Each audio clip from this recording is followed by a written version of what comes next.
Bonjour. Are you planning to giving your TCF exam and you have some queries about the part C of the speaking? So let's see what exactly you need to score a B2 and B2 plus. First of all, what exactly are we supposed to do in the part C of the TCF exam? So in the part C of the TCF exam, you are supposed to speak on a topic that's going to be given to you by the examiner for around 3 to 5 minutes. According to me, a 4-minute monologue would be perfect. Let's consider the topic is grâce à Internet, on est mieux informé. Qu'en pensez-vous? So now, how are you supposed to speak a 4-minute monologue on this topic to receive a B2 or B2 plus? Before we begin, let me introduce you to a simple structure that you can follow to organize your ideas clearly and efficiently. So first of all, there are many structures that you can follow, but what I like to follow is with introduction, development, and conclusion. So for the introduction, what you are supposed to do is to present and introduce the topic and clearly precise your point of view. Then the development. In the development, you can organize your point of view with the help of pros and cons, causes and consequences, and problems and solutions. This depends entirely on the topic. For example, I shared the pros and cons approach, which fits exactly well for the topic that I shared, which was grâce à Internet, on est mieux informé. And the pros and cons approach is what you can follow with most of the topics. So you should try practicing this one very well. Also, do not forget to mention an example. An example from your personal life would be perfect. However, if you cannot relate to the topic or if you think it's not really possible for you to make a personal example, you can always go with the general examples. But I recommend you to not skip the example part. Moving ahead to the conclusion, over here you are supposed to summarize whatever you've said in the development, precise your point of view again very clearly so that you can finish up your monologue with an efficient and clear ending. So now we have seen what exactly we need to score a B2 or B2 plus in the part C.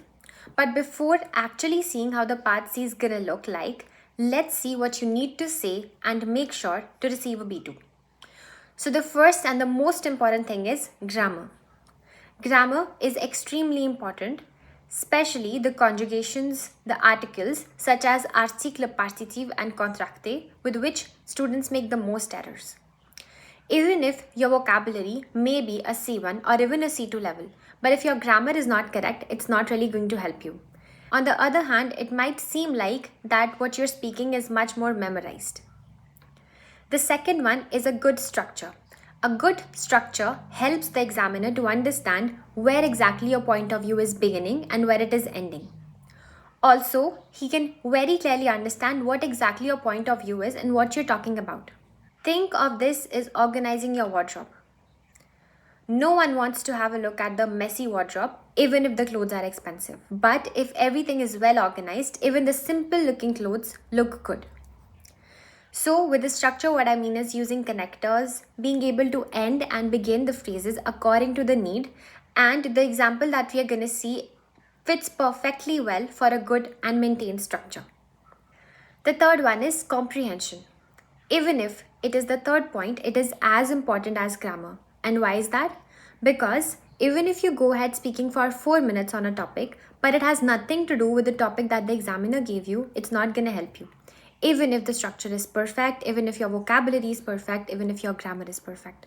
For example, if the topic is about internet, how it helps you or what are its disadvantages, but you go ahead speaking about working from home, I don't think it's going to be helpful.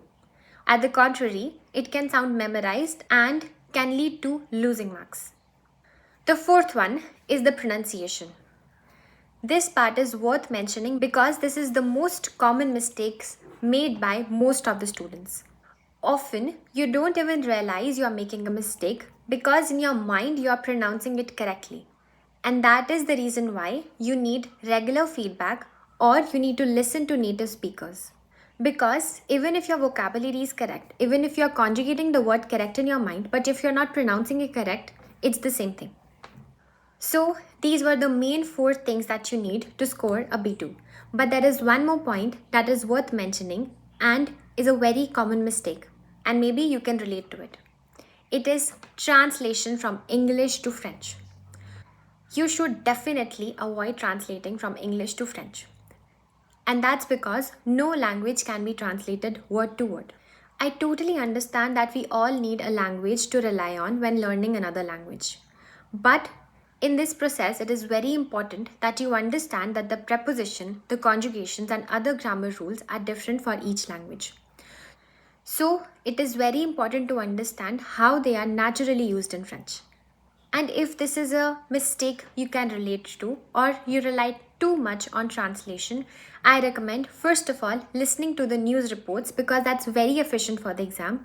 Or if you find it boring, go ahead and watch movies and web series in French. Obviously, in the beginning, you'll find it very difficult to understand, and you might as well not even understand what they're talking about. But eventually, you'll notice yourself that it's gonna make much more sense, plus, you'll get much used to speaking the language or understanding the language without having to translate it. Now that we've understood the structure and the needs of scoring a B2, let's have a look at a small template that I like to use and which is very diverse with almost all the topics. So beginning with the introduction, how you can begin it is de nos jours, subject, fait l'objet de nombreux débats. Certains pensent que, opinion 1, tandis que d'autres estiment que, opinion 2. Pour ma part, je pense que, your opinion personnel. Now, the development. The first paragraph can look like d'une part, il est indéniable, argument 1. Cela permet de, positive consequence. Par exemple, your example, c'est la raison pour laquelle, a mini conclusion. Moving to the other paragraph. D'autre part, malgré le fait, nuance or opposition, il est important de considérer que, the second argument. Non seulement, first advantage, mais aussi, second advantage. Par conséquent, impact, je suis donc persuadé que, a mini conclusion again. Now we move to the conclusion. So over here you can begin with, pour conclure, d'un côté, first argument, d'autre côté, second argument. Toutefois, il s'agit d'un sujet qui nécessite réflexion. Continuing the sentence according to the subject. À mon avis, your final opinion. Now, since we've seen the template, let's see how exactly we can use it. For example, let's talk about the topic that we began with. Grâce à Internet, on est mieux informé. Qu'en pensez-vous? So the whole monologue can look something like de nos jours, l'idée selon laquelle, grâce à Internet, on est mieux informé fait l'objet de nombreux débats. Certains pensent qu'Internet permet d'accéder rapidement à une grande quantité d'informations, tandis que d'autres estiment que toutes les sources ne sont pas fiables. Pour ma part, je pense qu'Internet permet effectivement d'être mieux informé à condition de l'utiliser avec esprit critique. D'une part, il est indéniable qu'Internet offre un accès immédiat à l'information. Cela nous permet de suivre l'actualité, d'apprendre de nouvelles choses et de comparer différents points de vue. Par exemple, il est possible de consulter des articles, des vidéos ou des études en quelques secondes. Ce qui m'a énormément aidé à m'intégrer davantage dans l'apprentissage de la langue française. C'est la raison pour laquelle on peut dire qu'Internet facilite l'accès au savoir. D'autre part, malgré ces avantages, il est important de considérer les risques liés à la désinformation. Non seulement certaines informations sont fausses, mais elles peuvent aussi se diffuser très rapidement. Par conséquent, les utilisateurs doivent vérifier la fiabilité des sources avant de croire une information. Je suis donc persuadée que l'esprit critique est indispensable. Pour conclure, d'un côté, Internet permet d'accéder facilement à l'information. D'autre côté, il présente des risques de désinformation. Toutefois, il s'agit d'un outil essentiel qui favorise l'apprentissage et la curiosité. À mon avis, grâce à une utilisation responsable, Internet permet d'être mieux informé. Alright, but how do we use it in different themes? So to understand that, let's have a look at a question which is totally different from the theme that we just did. The question is, pour rester en bonne santé, il faudrait arrêter de consommer de la viande. Que pensez-vous de cette affirmation? Alright, let's have a look at how the structure can be used in this question as well. De nos jours, l'idée selon laquelle il faudrait arrêter de consommer de la viande pour rester en bonne santé fait l'objet de nombreux débats.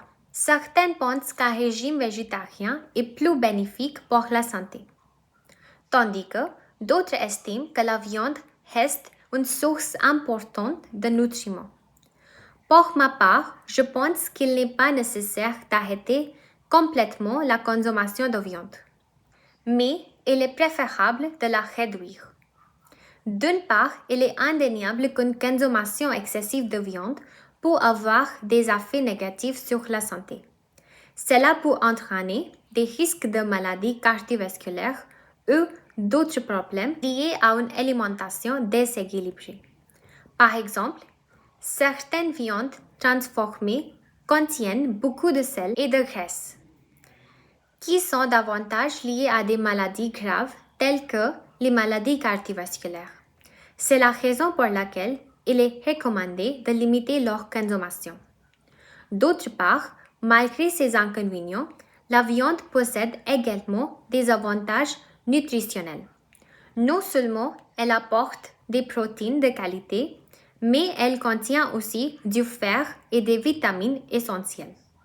Par conséquent, une consommation modérée peut continuer à une alimentation équilibrée. Je suis donc persuadée qu'il vaut mieux privilégier la modération plutôt que l'interdiction totale. Pour conclure, d'une part, une consommation excessive de viande peut nuire à la santé, d'autre part, elle apporte des nutriments importants. Toutefois, il s'agit d'un sujet essentiel qui favorise une réflexion sur nos habitudes alimentaires.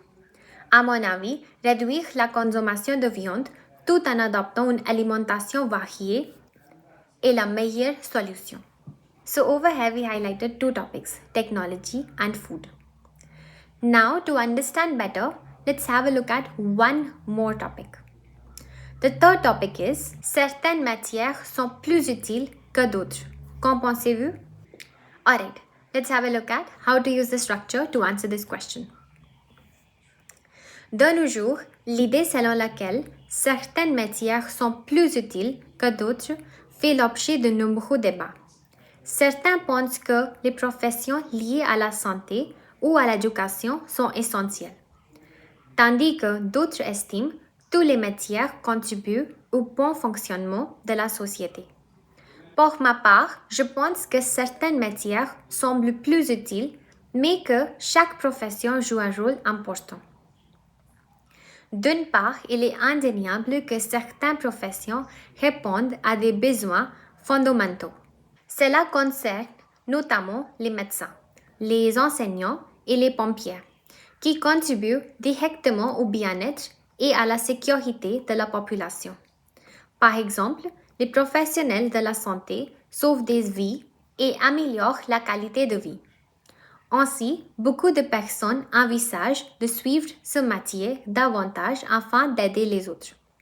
C'est la raison pour laquelle ces métiers sont souvent considérés comme indispensables. D'autre part, malgré cette perception, il est important de considérer que tous les métiers sont complémentaires. Non seulement les travailleurs dans les services facilitent la vie quotidienne, mais les autres professions soutiennent également l'économie. Par conséquent, la société ne pourrait pas fonctionner sans cette diversité de rôles. Je suis donc persuadée que chaque matière possède son utilité. Pour conclure, d'une part, certaines matières paraissent plus essentielles, d'autre part, tout contribue au fonctionnement de la société. Toutefois, il s'agit d'un sujet important qui met en valeur la complémentarité des professions. À mon avis, chaque matière est utile à sa manière et mérite d'être respectée. So as you can notice, for all three parts, I added good examples with a good structure. For one of them, I added a personal example which can be used by the students. You can very easily mention how internet helped you find videos and stuff to study to learn the language. For the other, like profession and food consumption, I could not find an example on the spot for a personal example, so I gave a general example explaining how eating meat is good, but eating a lot of it can also cause some problems. And for the second one, I precised very clearly that some professions are respected much more, like doctors, teachers, and that's why many people look forward to following these professions in future. So if you are able to accomplish all the mentioned points above, there is nothing that you might need to score a B2 or a B2 plus. But for sure, there are many themes that you need vocabulary for. And if you wish to know the themes, subscribe and keep close.